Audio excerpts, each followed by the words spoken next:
Magandang umaga po sa inyong lahat. Mapagpalang araw. Ayan. Mega love shout out po sa lahat ng mga OFW. Sa lahat ng mga solid na subscriber. Mega love shout out po sa inyong lahat. Ayan. 1 million in the house. Mega love shout out. Ayan. Saglit lang. Inaayos ko lang itong ano.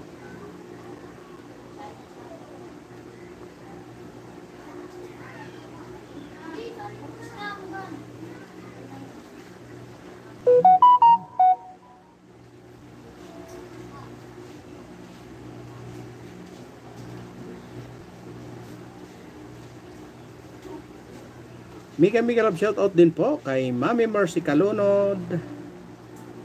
Ayan, kay Nani Sanchez Vlog, mega love shout out.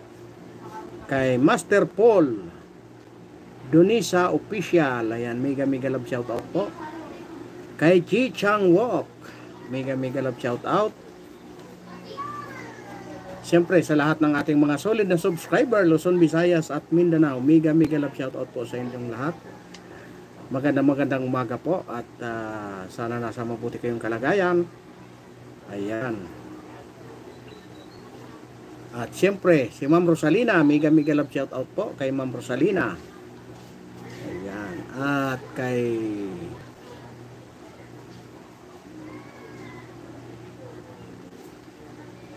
kay Ma'am Analisa, mega love shout out.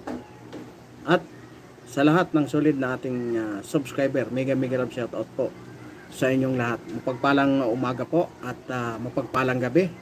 Saan masulok kayo ng mundo. Yan, mega love shout out sa inyong lahat. Ayun, ang ating ngayong pag-uusapan ay yung tag 20 kilo na bigas. Continuous natin yon. At saka yung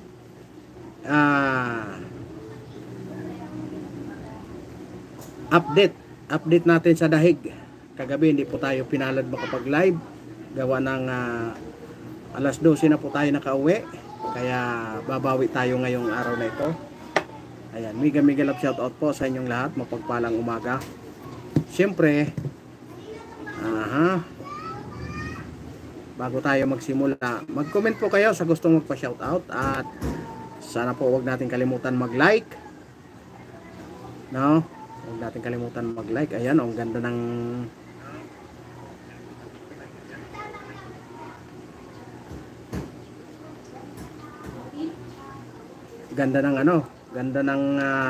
tawag nito. Ang ganda ng ano natin, yung tag 20 kilo gas. Ayay, disgrasya. Ngayon unahin natin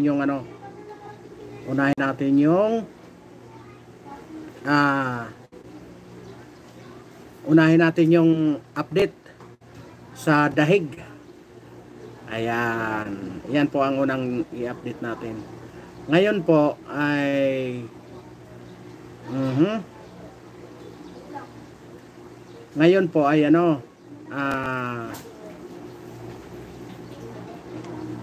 update natin doon sa dahig yung tawag nito. Yung lawyer po ng dating Pangulong Duterte ay mito kahapon nung May 1 na Huwebes, nag-file po sila ng motion. Ang ipinail nila na motion, ito yung ipinail nila, no? Ayan, ito nakalagay dito, pre-trial chamber. Saan ba rin? Hindi kita, no? Yan. Ayan, nag-file sila nung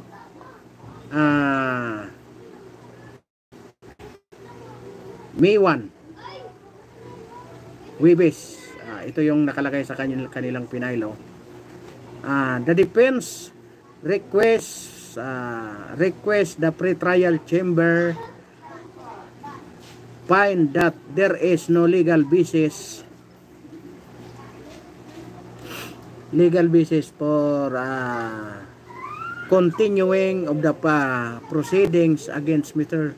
Rodrigo Roa Duterte and to order the immediate and unconditional release. Di ba ang ganda?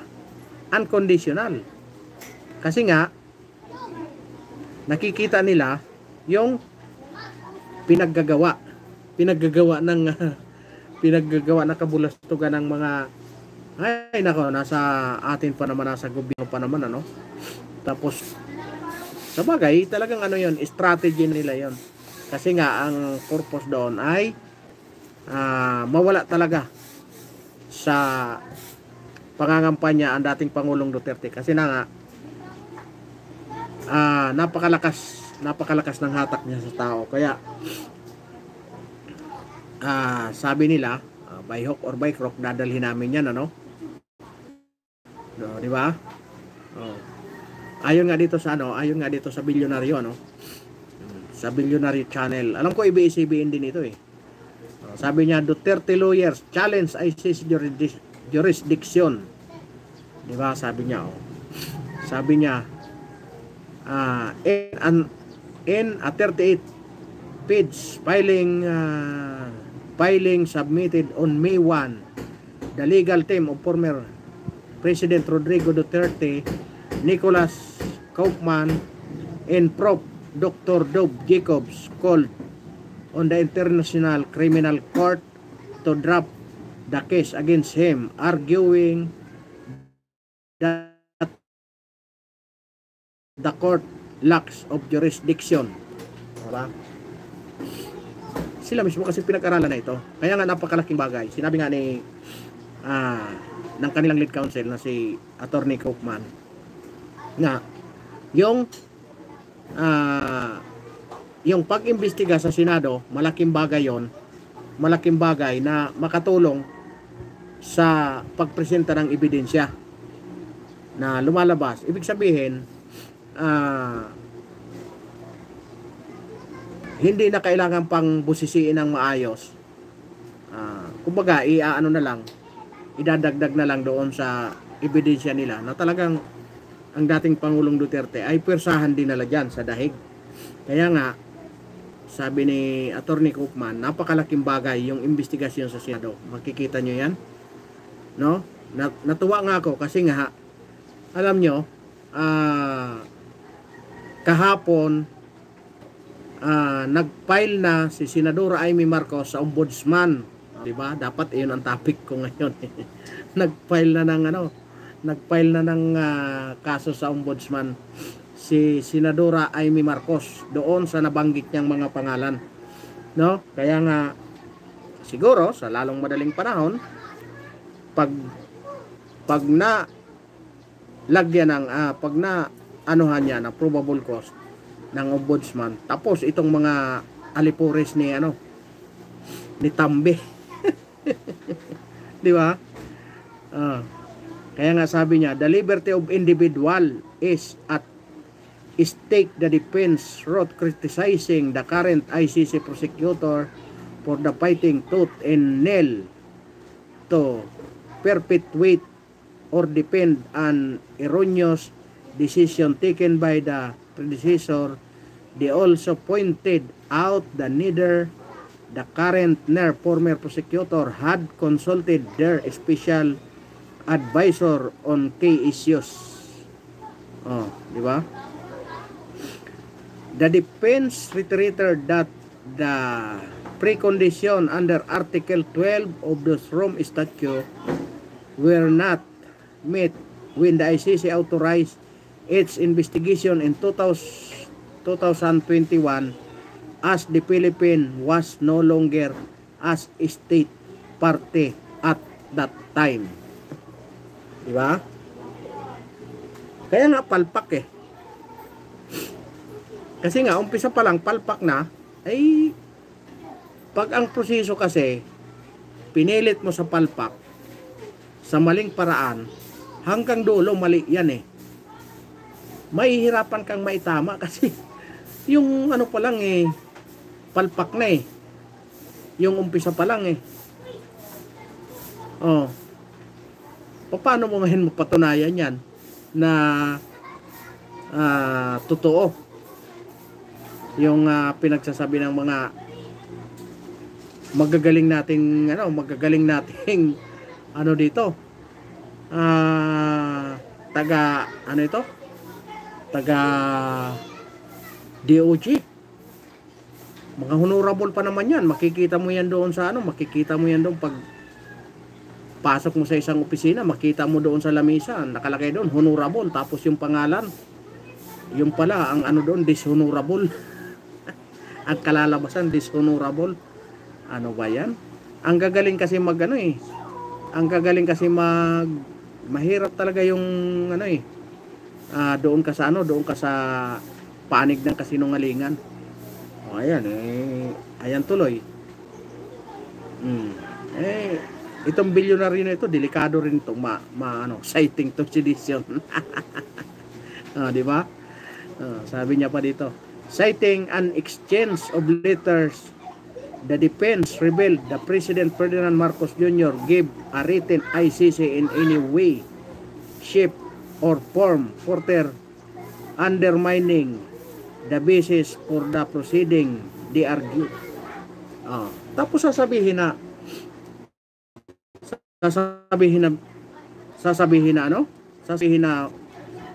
isinuko lang nila dahil yung nakita nilang paraan. Marcos administrasyon pala mismo, si BBM pala mismo ang nagbigay ng sulat di ba?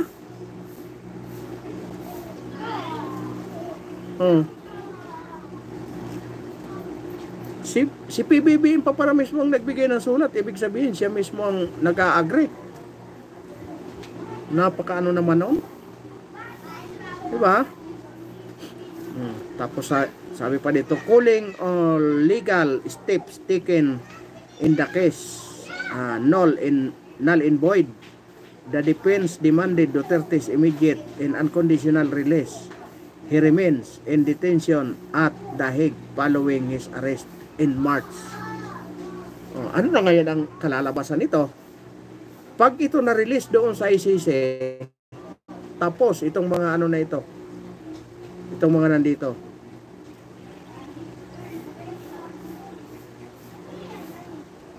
saglit lang po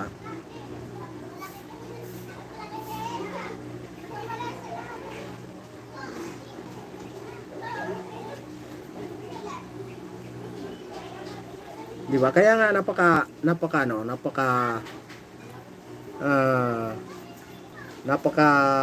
sakit manaintindihin, masakit ang bangs. Sasakit ang bangs yung kaya intindi. Di ba? Kung anong pinaggagawa ng ating mga namumuno ngayon sa gobyerno, Hindi tayo against sa gobyerno, Kasi ang gobyerno nandyan lang yan. Ang against tayo, yung mga nakaupo doon, yung mga tao doon na nang aabuso sa kapangyarihan. Yun ang yun ang inaano natin. Hindi naman natin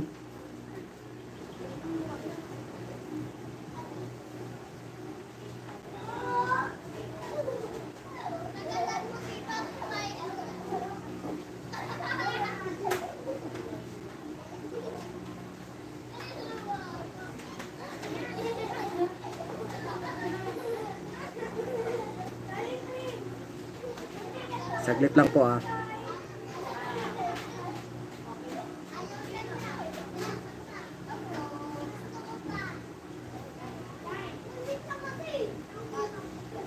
daming istorbo.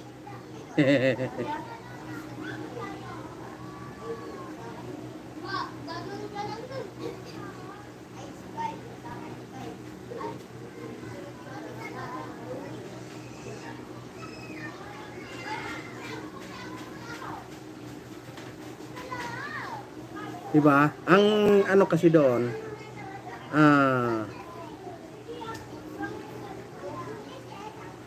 talagang pag mali ang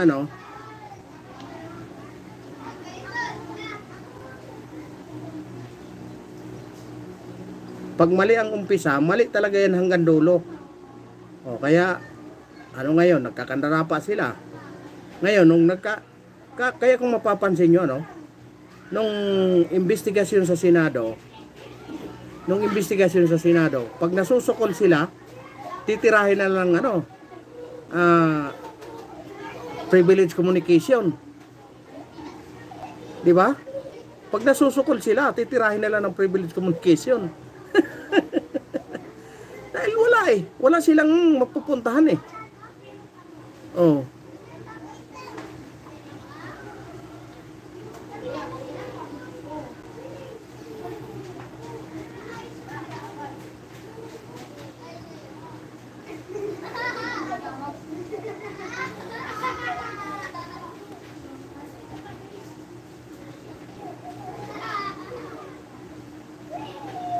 Kaya nga, napakahirap ng kalagayan ng, alam niyo yung prosecutor, yung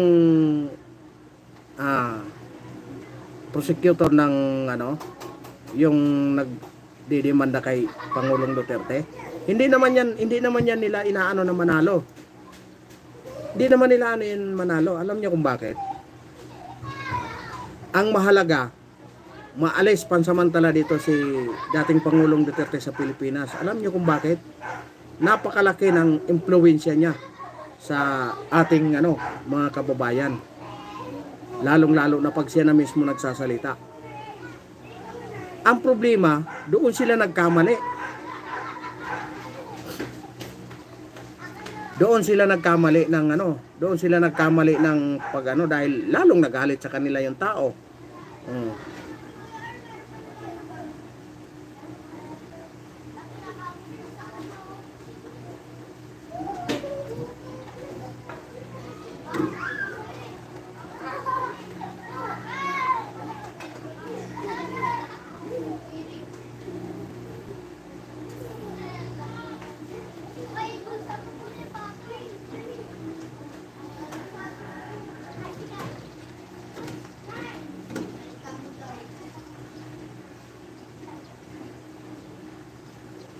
Kaya nga, nagkapalpak-palpak na sila eh. Ang akala nila, madala nila yung tao doon sa Pag nawala ang dating Pangulong Duterte, mananahimik na, ilalong nag-ingay. Lalong nag-ingay yung tao. Kaya ang nangyari, doon na naman sila nag-isip ng paraan. Ano na naman ang gagawin? Kaya ang ginawa na naman, titirahin na naman nila 20 pesos ang kilo ng bigas.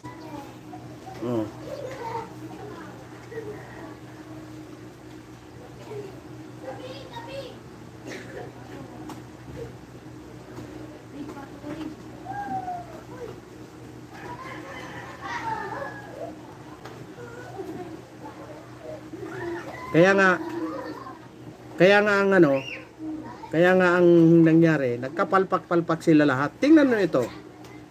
Tingnan nyo itong bigas na ito. Nagsayang sila ng oras. Alam nyo yung ginasto ng Alam nyo yung ginasto ng presidente doon papunta ng Cebu? Siyempre, presidential plane yun. Magkanong gasolina ang ginasto doon? Bilyon. Para lang pagplanuhan niyang 20 pesos ang kilo ng bigas. Diba?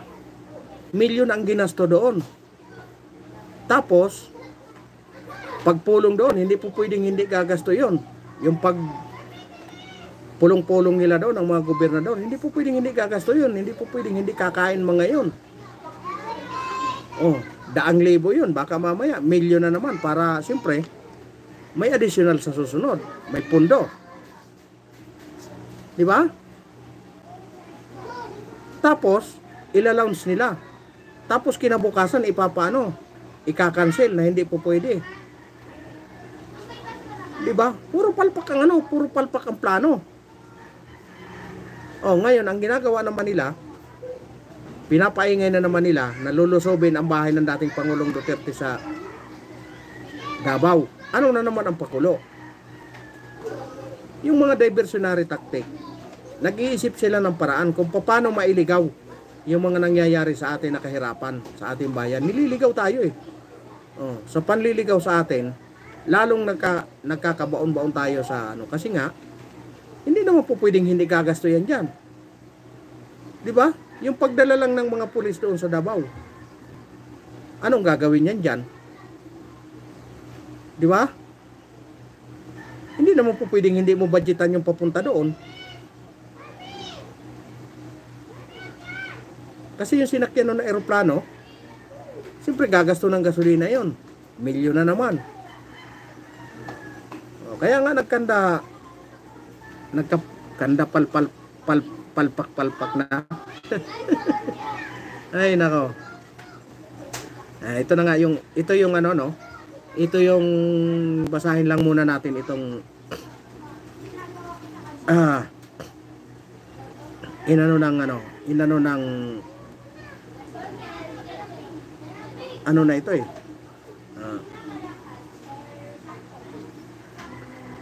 sa 140 na siya, 140 na pahina. Sabi niya, number 5, conclusion in relief suit.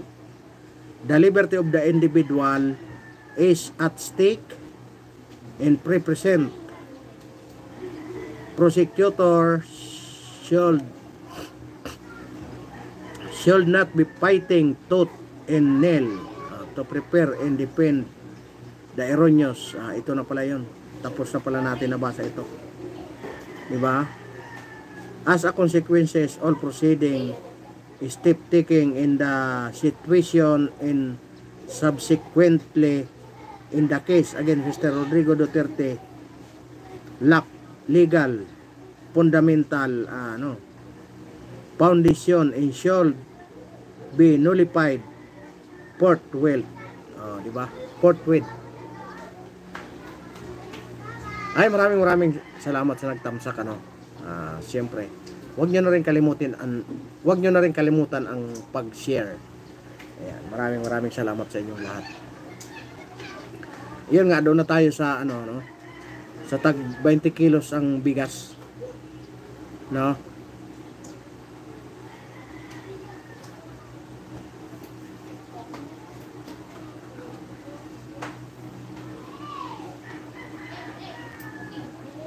Yung tag 20 pesos ang kilo ng bigas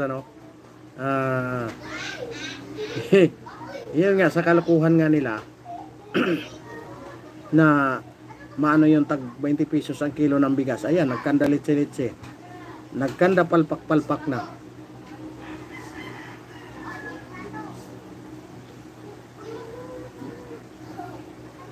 Pumalpak na, diba?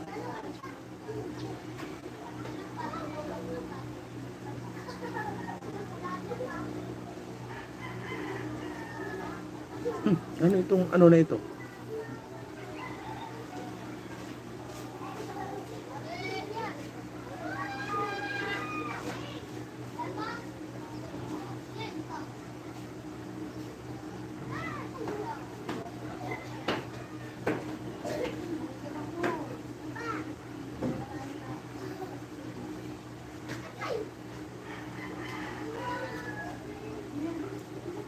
Yun nga, yung pag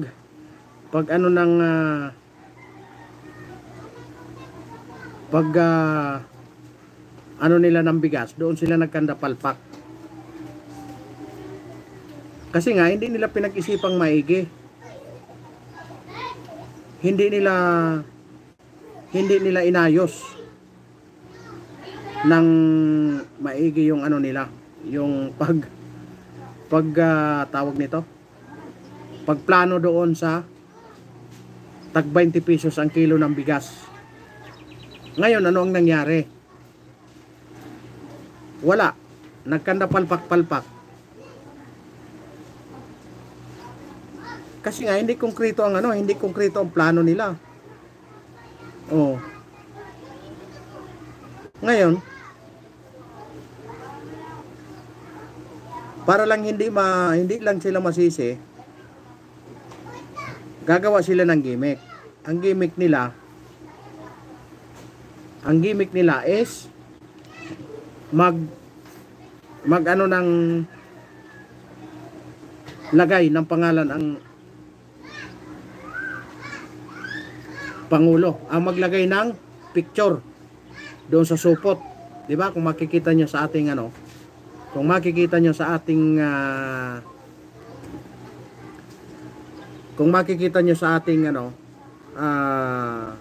thumbnail, nandoon yung picture ng Pangulo. No?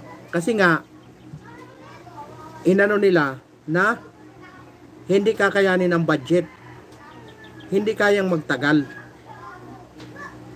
Kaya sa halip na itigil nila, nang basta-basta itigil na lang, nasasabihin na wala ng budget, hindi po pwede, masisirang Pangulo dyan. Kaya ang tangin nilang pwedeng gawin is, ilalagay nila yung mukha ng Pangulo.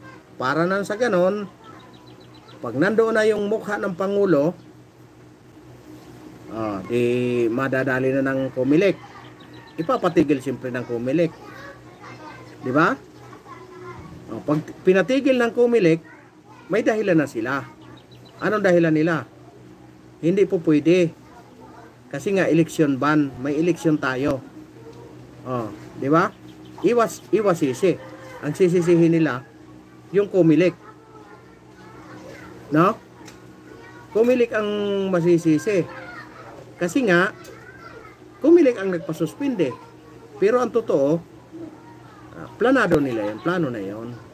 Siyempre, ano na yun? Halata naman eh. Ano ba yun? Hindi nila alam na eleksyon? Bakit ilalagay doon ang mukha ng Pangulo? Di ba? Alam nilang araw ng eleksyon eh. Kaya nga, ang ano doon, nililigaw lang nila. Minimislead nila ang tao. Pero ang totoo, wala talagang budget na. Wala ng budget.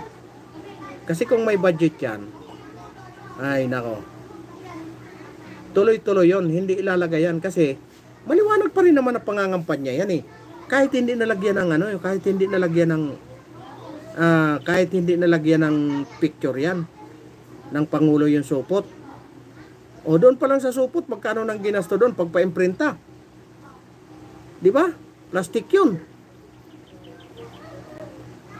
Magkano nang ginamit doon pag pampa-imprinta? Imposibleng walang kumita doon. Siyempre, yung nagpagawa noon, kahit piso-piso na lang yun, 100,000 sigurado na plastic yun. Di ba? Paano sabihin na hindi? Nako, mga kalukuhan na yun. Kalukuhan na ang, parang, alam nyo, pinapaikot-ikot lang tayo. Pinapaikot-ikot lang tayo ng mga nakaupo na ito. Parang ginagawa tayong mga tsubibo na yung parang wala na kayong magawa dahil hanggang dyan lang kayo. Yun ang tingin nila eh. Tama nga yung sinasabi ni Kati Binag. Di ba? Kasi nga nalinya sila sa mga sa mga pamilya na nalinya siya. Ngayon, pag hindi ka nila kaure, bubulihin ka. Ganyan yan. Alam mo, sa totoo naman talaga, alam nyo ito, may naging boss ako nung araw bilang family driver. May naging boss ako. Ang naging boss ko is judge yon sa Quezon City. Ex-judge ng Quezon City. Di ba? Kasi finish contract na eh.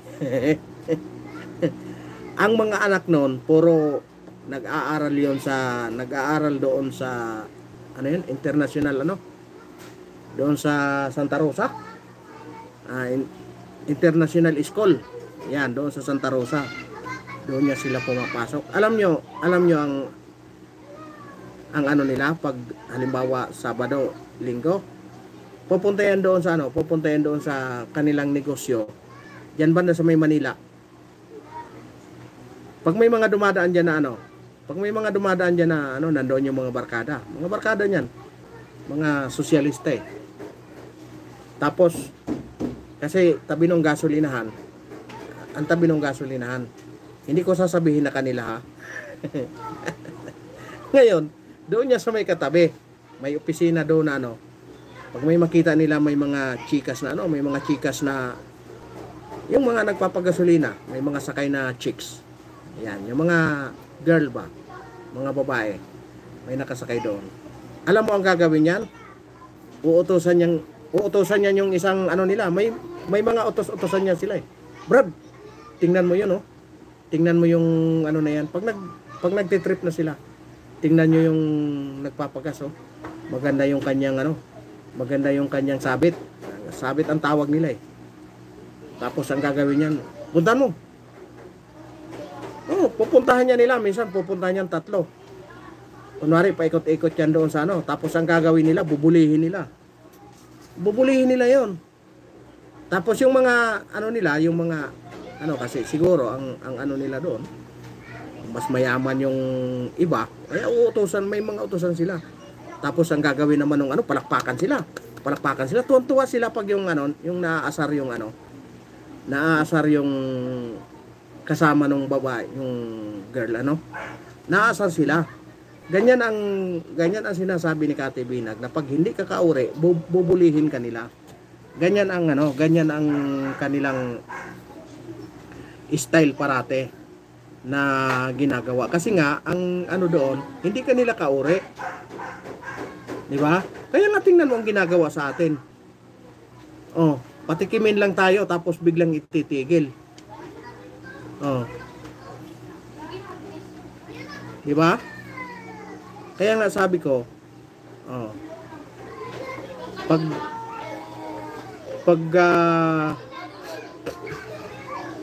Pagkatapos ng eleksyon na ito, maniwala kayo na ibabalik yon. Napakalabo na yan. Wala nang budget. Oh. Nung nakaraan nga, 3 taon nang nakalipas. Hindi nila ginawa. Tapos ngayon pa natapos ang eleksyon. Ang target lang talaga nila, yung eleksyon kasi nga, delikadong maligwak yung kanyang mga nilalakad sa Visayas kasi napakalakas ng mga Duterte sa Visayas. Yun lang ang purpose nun. Alam nyo kung nagtagumpay yun? Ang sunod nun na project, ano na, Davao na. Eh, ang problema, wala. Naligwak. Ligwak sila. O, di tapos. Tapos ang kanilang, strategy. Kaya gagawa na ng paraan. O. Yung mga pulis na naman doon, gagawa na naman. O, ngayon, kagabi, binalita na naman na si Pulong Duterte kakasuhan ng grave threat at saka physical injury. Kita nyo yung ginagawa sa mga yan, no? Oh. Samantalang si Gwen Garcia na sinuspende, due process. Idaan daw sa due process. Oh, kaya yung isa naman, nagmamalita rin, hindi siya bababa ng Kapitolyo. Diyan ka sa Kapitolyo, hindi ka ngayon makapangampanya. Kung bumaba ka, di malaya kang makapangampanya, di ba? O di mas malaki ang tsansa nito ni Buri 4. Ayan, kaya yung mga Cebuano diyan, ikampanya nyo na yung tawagan nyo na yung inyong mga kamag-anak diyan sa nasasakupan ni Buri 4. Oh, Buri 4 na kayo. Wala na si Gwen Garcia. Wala, may anomalya pala. Kita mo na suspindi ng ombudsman. May anomalya. Oh. Kaya nga wag na kayo doon sa may mga bahid na ng ang anomalya. Kita mo yun na ombudsman na. Oh. Saan pa kayo? Paniniwalaan nyo pa ba yan? Nako, wag na kayong diyan. Wag na kayong makinig-kinig diyan. Wag nyo nang paniwalaan yan kasi nga ay nako, sira ang inyong diyan. Sira na naman ang inyong diet. Pagdating sa ganyan. Kasi nga ang talaga is talagang ikakampanya nila. Kaya nga gumawa ng paraan doon sa bigas. Ang problema, yung mga adviser, ilagay mo sir yung ilagay natin sir yung mukha mo para sabihin na ikaw ang nagbigay. 'Di ba? Parang nilagay niya ang mukha niya. Kanino bang pira yung pinambili ng bigas diyan? Pira ba ni BBM? Ang kakapal naman ng mukha ng mga adviser na ito. Pinahamak niyo pa yung presidente niyo. Oh, kinampihan ko na yung presidente niyo. Oh. Kaya kung ako nung kay PBBM, yung mga nag-advise noon, tanggalin ko sa trabaho yon. Mga palpak kayo eh. 'Di ba? Palpak kayo, wala kayong karapatan diyan. Pinapahiya niyo ako eh. Isipin niyo, plano-plano kayong 2 araw eh. Oh, plano-plano tayo. Gumasto tayo ng milyones para lang magplano dyan sa pangmerienda ng mga gobernador natin. Hindi man kakain niya ng tag 30 pesos na fishball. Oh, pwede bang kakain niya ng tag 30 pesos na fishball? Sigurado yan, fish fillet, lapo-lapo. Oh, yung tag 1.5 order, eh ilang gobernador yan dyan? Diba? 100,000. Oh, pagkatapos, mag-happy-happy talaga naman. Kaya nga, nakakapanghinaya. Di ba? Pwede naman nating sabihin pwede naman nating sabihin na bago mag-eleksyon, birahin na natin yung yung hindi pa tayo madadali ng eleksyon ban. Alam naman nila eh. Oh, ngayon, nangyari ngayon, yari sila. Tigil ngayon tuloy yung tigil ngayon yung pamimigay. Sino ang naapektuhan? Oh, yung tao. Kasi para sa tao yun eh. Ang problema, ang gusto nila, palabasin nila na kanila yon, kaya nga yan ang picture. Oh, hindi nila alam palpak na la. Palpak yung pinaggagawa ng kanyang mga advisor, o di napahiya tuloy siya. Di ba? Kahihiyan yun ng presidente. Hindi naman nila kahihiyan yun. Alam niyo kung bakit? Ganito kasi. Halimbawa, si Presidente Marcos, may mga tauhan na puro palpak. Masasabi ba natin na palpak yung tauhan niya? Hindi. Doon yan kay Marcos. Palpak si Marcos. Di ba? Palpak si Marcos yun, kahit kapalpakan ng mga tao niya. Oh, alam niyang eleksyon, bakit pinalagyan niya ng mukha? Ang tanong, bakit naman siya pumayag na ilagay yung mukha niya doon sa balot ng bigas? Hindi niya ba alam na eleksyon? Ano na tayo? Oh. Kaya nga ang doon, talagang hindi talaga yun. Hindi matanggap ng mga tao yun. Bakit lalagyan mo ng Marcelino Bautista, tumigil na nga kayo. Oh. Tumigil saan? Bakit mo kami pakikialaman? Pambihira. Taga-comment ka na nga lang dyan, titigil ka pa. Ano bang problema doon? Tinutulungan na nga yung amo nyo eh.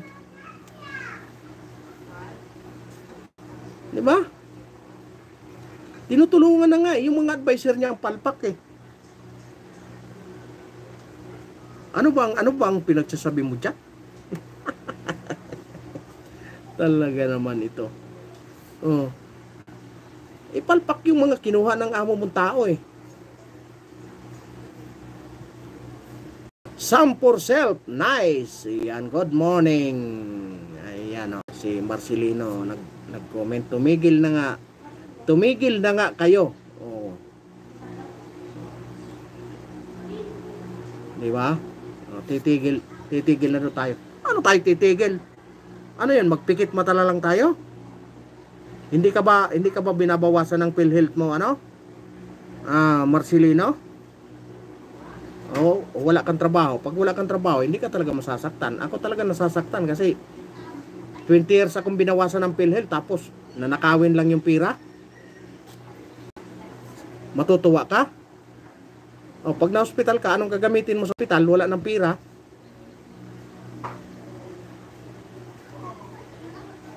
Private yun, bakit nila pakialaman?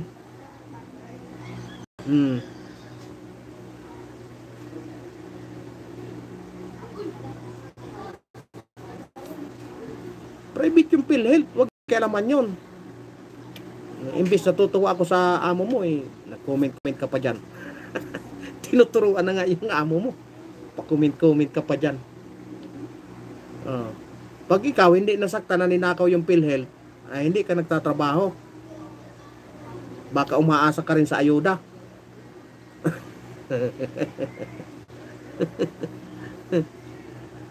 Yung ayuda, hindi masama yan kasi pira natin yan. Pero ang masama dyan, yung hindi ka na nagtatrabaho para lang umasa sa ayuda. Kung binigyan ka ng kapitan nyo dahil malapit ka, tanggapin mo kasi hindi naman kanila yan eh. Yan yung PhilHealth. Nagagalit ako kasi yung PhilHealth hindi pa sinasauli hanggang ngayon. Pinapasauli na ng Korte Suprema. O, ikaw ba matutuwa dyan, Marcelino?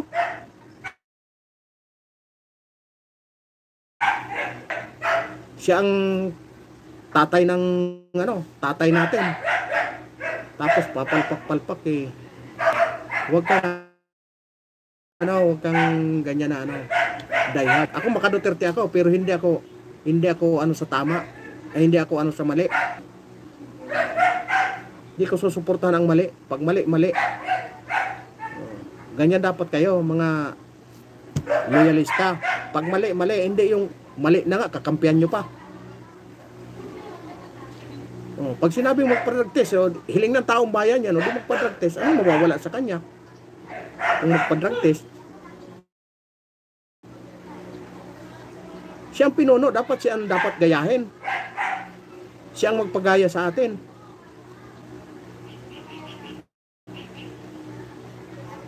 Diba? Siya ang tatay. Ikaw ba, Marcelino? Yung anak mo, gusto mong ikaw ang susunod sa anak mo? Hindi ikaw ang masusunod?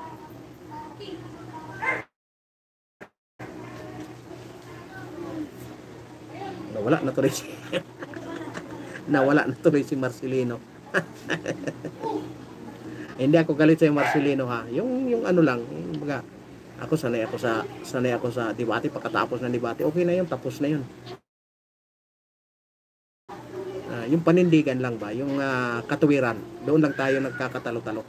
Huwag tayo doon sa huwag tayong personal, di mo tayo magkakilala eh.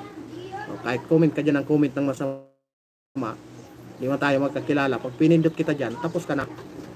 Kami nga dito, magkukumpare nga kami, nagdidiban. Kanya-kanyang yan eh. Pero kung kakampihan mo yung mali yun.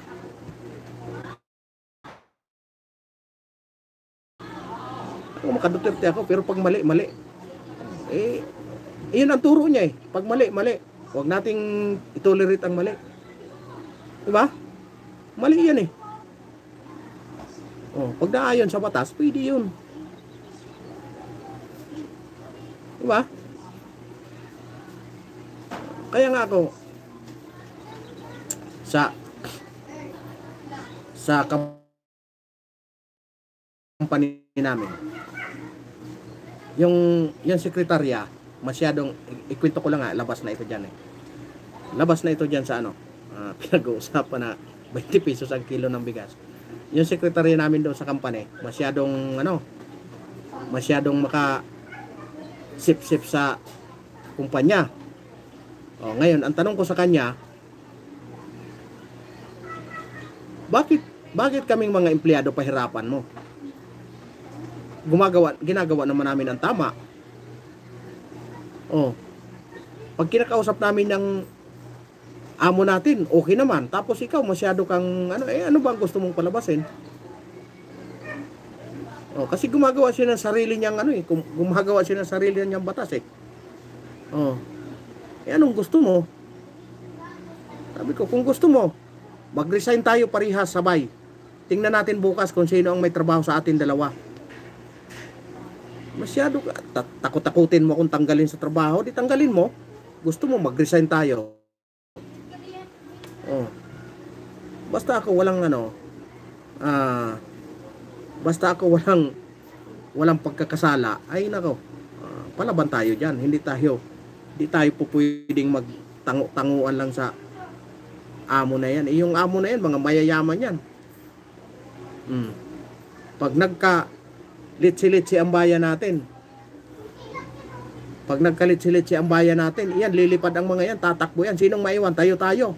Matutulungan ka pa ba ng amo mo pag lumayas na yan dito sa Pilipinas? Nga. Kaya hindi ka dapat maging alam kong may siyempre pangarap mo rin na umangat ka sa buhay, pero umangat ka nang wala kang inaapakan na tao. Di ba? Iangat mo ang sarili mo sa sarili mong paraan, hindi yung mang-aapa ka ng tao. Wala naman humahad lang sa'yo kahit umangat ka ng milya-milya, pero huwag kang mang-apak ng tao para lang umangat. Huwag mong i-discriminate yung mga tauhan mo kasi di nyo tatanggi yan. Hindi yayaman ng isang kumpanya pag walang empleyado. Kasama ang empleyado dyan sa pagyaman dapat ng kumpanya. Kahit anong talino ng kumpanya, kung hindi magtrabaho ang tao, mababangkrap yan. Pag sumipag ang tao, aangat ang kumpanya. Nasasama ba yung tao? Di ba? Palaging nasa hulihan? Naiiwan man. Kaya ang tao, ang empleyado ang nagpapayaman sa kumpanya. Kaya dapat yung alagaan dapat yan.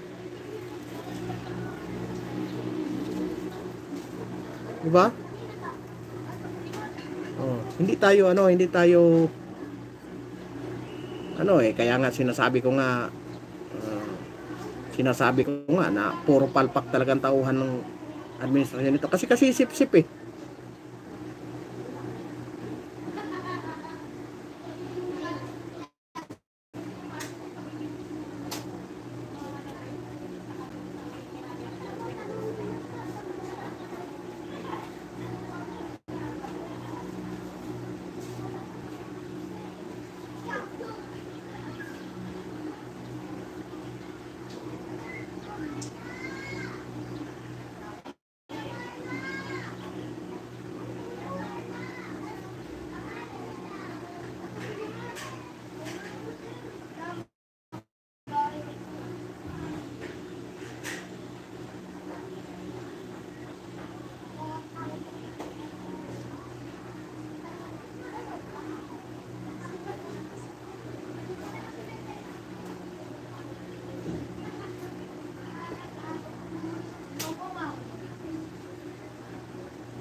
Di ba? Ang ano doon kasi, ang tanging ano lang doon, kung kayo mga diehard sa administrasyon, tulungan nyo ang administrasyon. Hindi yung nandiyan kayo sa, diba sa nagko-comment kami laban sa administrasyon, hindi ba po pwedeng kaya kami nagko-comment? Pagdidiis talaga wala sa katinuan. Ito pa, isa pa ito si. Ikaw ang wala sa katinuan, ano ka ba naman? Grabe ka naman, Jeep. Wala sa katinuan. Kayong mga loyalista ang wala sa katinuan. Alam nyo kung bakit? Ha? Nagkasakit na ba kayo? Pumunta kayo sa PGH. Tingnan nyo ang pila doon. Yung mga kababayan natin doon. Nandoon sa bangkita, nakaupo. Walang maupuan ng maayos. Walang tambayan na maayos. Natutulog sa gilid ng bangkita. Naglalatag ng karton. Ngayon, milyon-milyon ang ninakaw sa PhilHealth.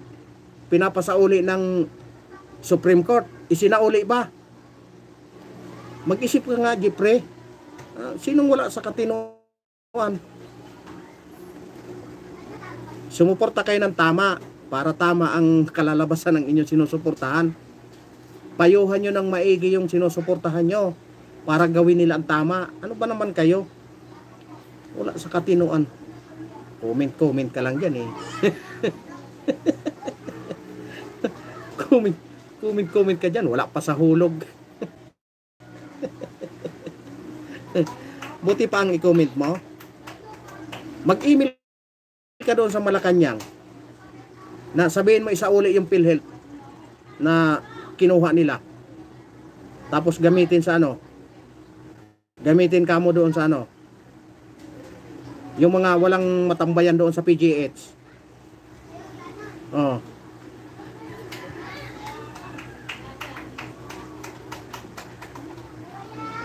Kung ikaw, Jeffrey, hindi nyo pa naranasan magpa-check up sa PGH, wag nyo nang pangarapin. Kasi makita nyo kung gaano ka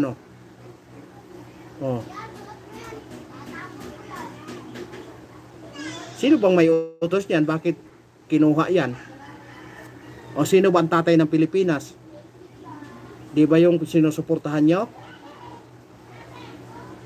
Matutuwa ka ba na puro palpak ang pinagagawa ng tauhan niya?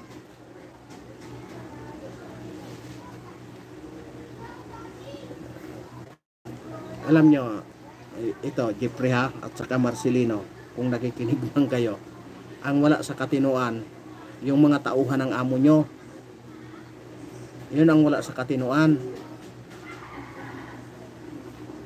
Ang alam lang nila, mamigay ng ayuda.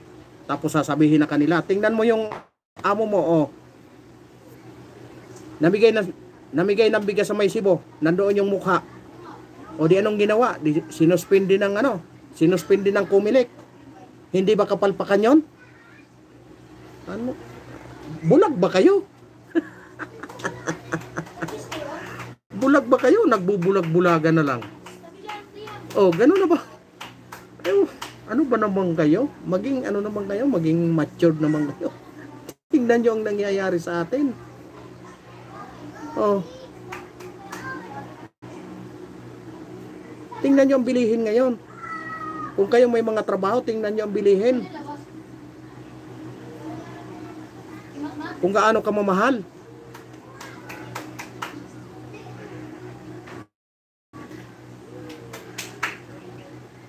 Hindi ka lang magsasalita? Ay, talaga naman oo. Ewan ko sa inyo. Wala sa katinuan. Puro nga palpak pinaggagawa ng amo nyo eh. Kami pang wala sa katinuan. Talaga naman oo. Kami pa to. Talaga naman ito si Jeffrey oh. Akyapat. Diba? Oh, shout out sa iyo. Kasi hindi ka naman trolls. Ito si Marcelino, mukhang trolls ito eh. Pero yaan na natin yan. Panadin, hindi na lang ginawang Aladdin. Jeffrey Akyapat. Diba? Kung ikaw Jeffrey, huwag kang magagalit ha. Magsalita man ako ng ganito. Huwag kang magagalit. Tingnan mo ang sitwasyon. Tingnan mo ang nangyayari. Huwag kang magbulag-bulagan. Tingnan mo ang nangyayari sa atin. Oh. Yung PNP. 'Di ba anong niya? Okay lang 'yan yung mga gumagamit. Kasi nga para magawa ang trabaho nila, hindi makatulog. Tama ba 'yun na magme-message ka ng ganyan, pinuno ka?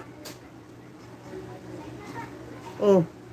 Iyan ba nasa tamang pag-iisip? Alam ko ang mga pulis magagaling magsaywar yan. Pero yung pangkaraniwan na Pilipino, pag nakarinig yan, parang sasabihin, okay lang pala eh. Katulad nitong Jeffrey, siyempre paniniwalaan yun kasi sinasabi na okay lang pala na gumamit pala yung mga adik eh. Tingnan mo. Pagpasok ng Marcos administrasyon, dito sa lugar namin, dami nang magnanakaw dahil daming adik.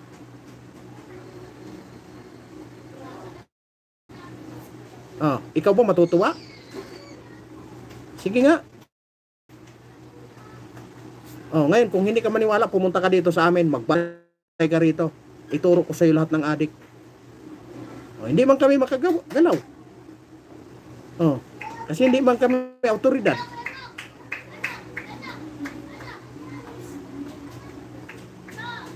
Kaya dapat, kung kang yung mga dyan, huwag kayong mag-comment. Kayo lang ang masasaktan kasi ako nagsasalita, kayo hanggang comment lang kayo. Ay nako. Di ba? Marami tayong mga bagay na hindi pagkakasunduan. Natural lang 'yon. Kasi tayo, may kanya-kanya tayong pananaw. Pero hindi ibig sabihin nun, kayo Jeffrey, Marcelino, Paulets, iisa ang pag-iisip natin. Magdiba-debate man tayo dito, hindi ibig sabihin nun magkakaaway tayo. Dahil magkakaiba ang prinsipyo. Pero tingnan nyo naman ang sitwasyon. Huwag kayong magbulag-bulagan. Tingnan nyo ang totoong nangyayari sa laylayan ng lipunan. Huwag kayo doon sa taas. Huwag kayong mabulag. Kasi ako, sanay ako doon sa taas. Alam nyo kung bakit?